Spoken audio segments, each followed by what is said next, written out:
The situation is very grave. দেখেন, but এরকম সিচুয়েশনে আমরা আছি, ঘরে ঘরে কালো টাকা, এ হুন্ডি ব্যবসায়ী, তো এ স্মাগলার, তো এ সেই, মানে ঘরে ঘরে আপনার এটা একেবারে টোটাল সোসাইটিটা ক্রিমিনালাইজ হয়ে গেছে। এখন লেট আস বি ক্যাটাগরিক্যাল, কি করতে হবে আমাদের? প্রথম কথা হচ্ছে যে সরকারি কর্মচারীকে বলি, সরকারি কর্মচারীদের যে আচরণ বিধি সেটা 6 বছর যাবৎ ঝুলে আছে। এটাতে কি ছিল যে সরকারি কর্মচারীরা তাদের আয় ব্যয়ের হিসাব দিবেন এবং এই আয় ব্যয়ের হিসাবটা এসিআরে থাকবে, এবং শুধু তিনি না, তার স্ত্রী, সন্তান এবং স্বজনদেরও সম্পদের হিসাব থাকতে হবে তার এসিআরে। এটা কিন্তু কার্যকর হচ্ছে না, এক।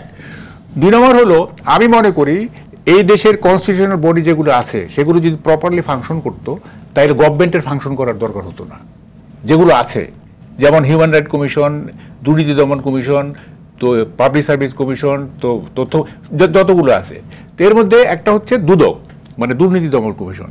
এখন দুর্নীতি দমন কমিশন যদি প্রপারলি ফাংশন করতে পারে তাহলে কিন্তু অনেক ন্যারো ডাউন হয়ে যাবে সব, অনেক কিছুই।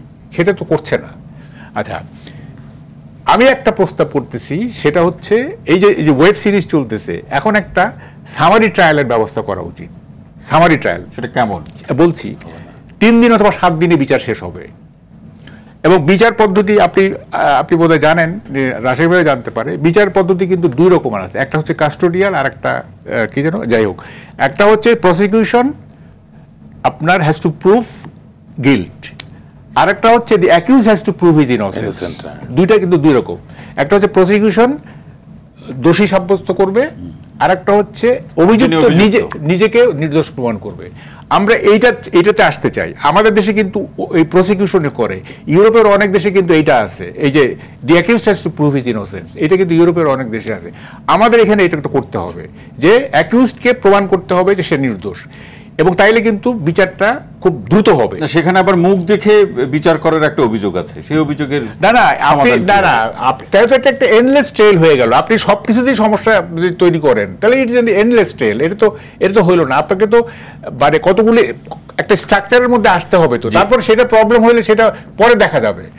এখন কথাটা হচ্ছে যে এই সামারি ট্রায়াল করে এই যে এখন যে সমস্ত নাম আসবে, আমার মনে হয় এখন প্রধানমন্ত্রী তো কালকে, মাননীয় প্রধানমন্ত্রী কালকে পার্লামেন্টে একটা সতর্কবার্তা দিচ্ছেন, এবং উনি বলছেন যে মানে দুর্নীতিবাজ যে হোক এটা করা হবে।